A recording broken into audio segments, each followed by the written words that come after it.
Day 1274 of the Ukrainian War Map, also known as the Russo-Ukrainian War. Juzzie here, and today is another update as I take a simplified and down-to-earth approach to some of the most important happenings on the ground in Ukraine. So starting off, we'll take a look at those Russian losses, as currently Russia sits on more than 1,073,000 military personnel losses, representing an additional 830 in the past day. Then as for hardware, 1 tank, 5 APVs, 41 artillery, an air defense system, and a flame-heavy strike on another oil refinery, now becoming the 8th refinery strike in 18 days. So headed to the map where Ukraine's new Flamingo cruise missile may have just stretched its wings over Rostov, at least as per Russian spotters who reported a large Flamingo-type UAV cruising toward the region overnight. And within the hour, the Novoshatinsk oil refinery,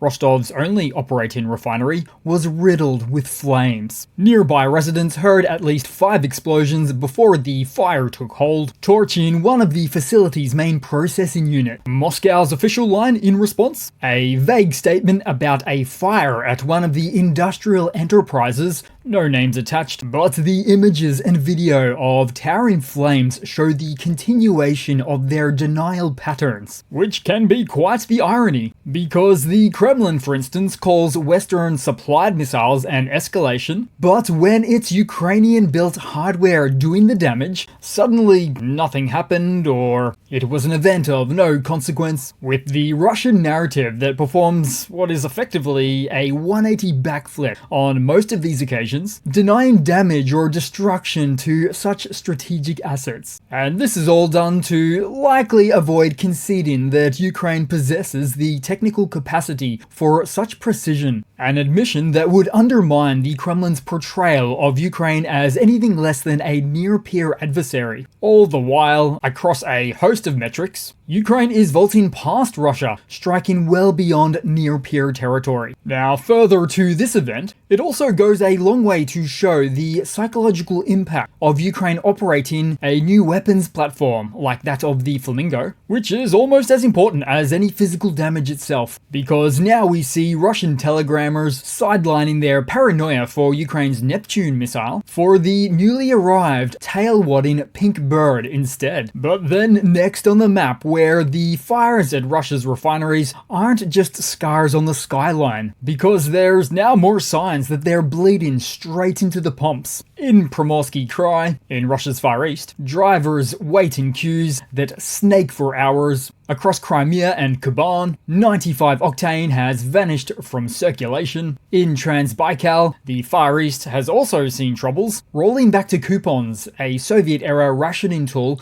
dusted off for modern shortages. Close to Moscow, footage from the highway shows shuttered stations and long static queues. I mean, really, the picture is grim. Queues, shortages, and coupon rationing that sketch the outline of a nation under strain. Then to Sevastopol of occupied Crimea, where several blasts shook the city around 3:30 a.m. this morning, striking military unit number 95408, a Black Sea Fleet base now repurposed for Russian military intelligence officers, and the Pivdeny airfield on Cape Kherson's. This latest occurrence was inspired by Crimean partisans who pinpointed the Russian GRU intelligence presence that passed those coordinates to Ukraine's own intelligence division, which makes for not just another strike on a fleet facility, but a direct blow against Russia's intelligence hub and command structure within occupied Crimea. Occupation authorities dismissed the flameball fallout as a training exercise,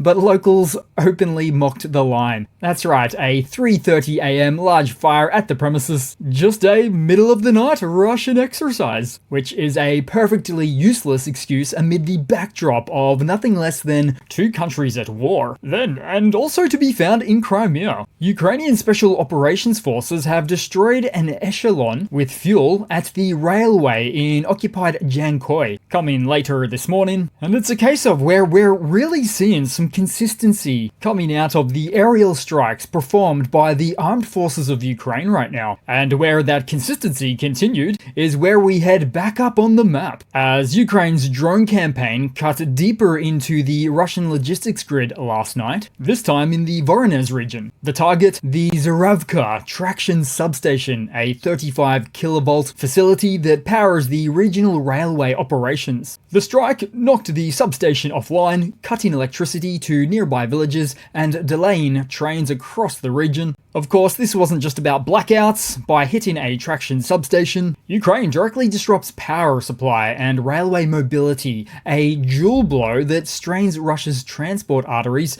and complicates military resupply efforts moving through Voronezh. Once again, the battlefield is not only in the trenches, but also along the wires and rails that keep Russia's war machine moving. Now briefly to Astrakhan, where satellite imagery confirms what local reports first suggested. The Russian cargo vessel Olya 4 now lies burned and sunk in Astrakhan's Caspian hub. Ukrainian forces struck the ship in a long-range drone operation back on August 14th, hitting not just a freighter but a supply artery. Why this matters is because the 123-meter vessel wasn't carrying grain or timber, but rather targeted due to its route and from intelligence updates on Iran shipments loaded with Shahed drone components and other various ammunition shipped in, and where the port of Olya itself is Russia's main entry point for such cargo, a quiet logistics gateway in the Volga Delta that feeds the war effort far from the front. So the strike signals two things. First, Ukraine is extending its reach into the Caspian corridor, targeting supply chains before they even touch Russian rail. And secondly, it exposes Moscow's reliance on Tehran's drone pipeline, a vulnerability now visible from orbit, all leading to this sunken freighter becoming proof that even the Caspian Sea at almost 1,000 kilometers away is no longer safe water. Now to the main map and to occupied Donetsk, which resembled the beacons of Gondor as strikes burned brightly through the night. Specifically, Ukraine targeted a Russian air defense position where a large fire erupted in the Kurovsky district following the strikes just southwest of Donetsk city. And now to the Dobrapilla direction. And as per Ukrainian General Syrsky, the defense forces cut off the Dobrapilla salient, the thin red line of 6 settlements now cleared, as the armed forces Commander-in-Chief worked in the Pokrovsky direction today, coordinating corps and brigades that stabilized the situation. And with that last expression of the thin red line, naturally having a military origin, but wouldn't you know it, the phrase first comes from the Crimean War in 1854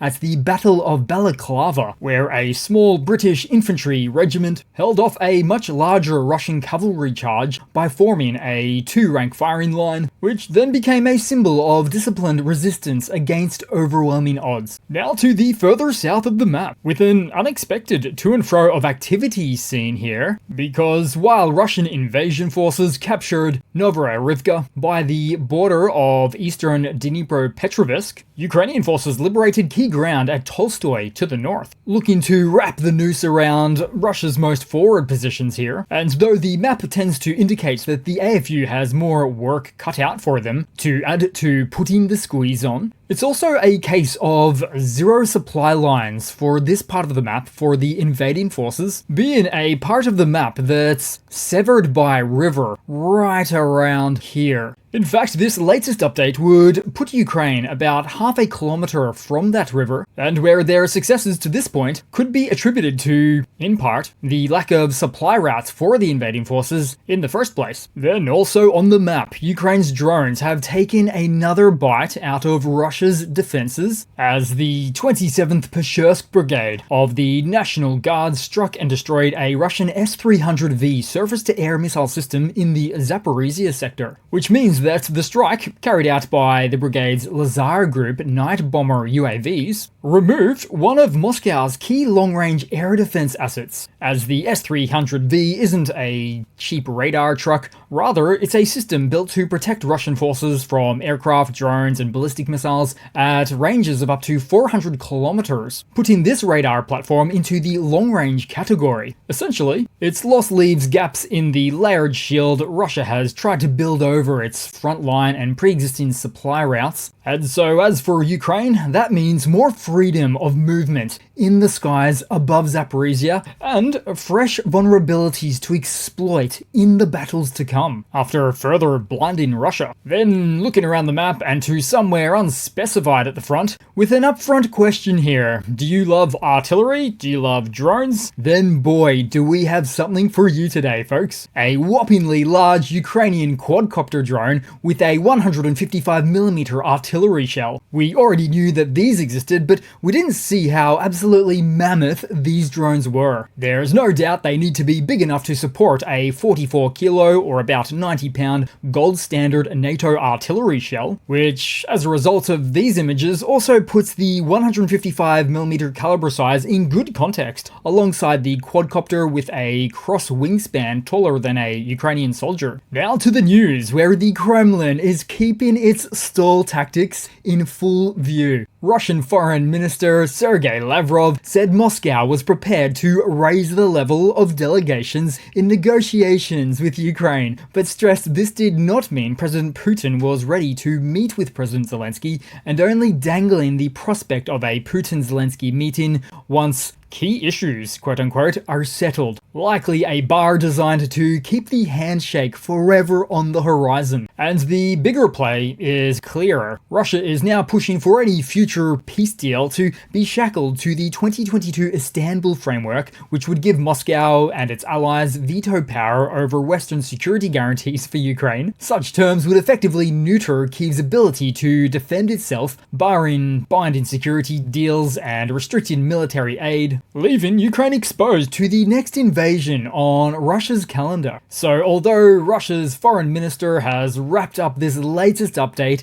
in the language of momentum, in saying Russia will raise the level of delegation to a new level, but only to immediately follow up those statements with their own stagnating diplomacy tricks once more, bringing the level back down to third-rate Istanbul talks. Now that line effectively shuts down the timeline floated by Donald Trump, while allowing the Kremlin to appear engaged without actually committing to a head-of-state dialogue. And speaking of the 47th US president, who after Alaska and Washington expected to see a follow-up direct Putin-Zelensky summit, so to hear this news might cause him some irritation for the long time already massive thorn in his side, with what looks to be like that irritation already coming to full fruition, because in a surprise twist, Trump has just posted something on social media, rather unexpected. I'll firstly preface this by saying that the president is well known to change his mind and tactics regularly, though on this occasion, he finally seemed to land on the point that matters most, that Ukraine can't win by defense alone, as his words gave tacit weight to Kyiv's need to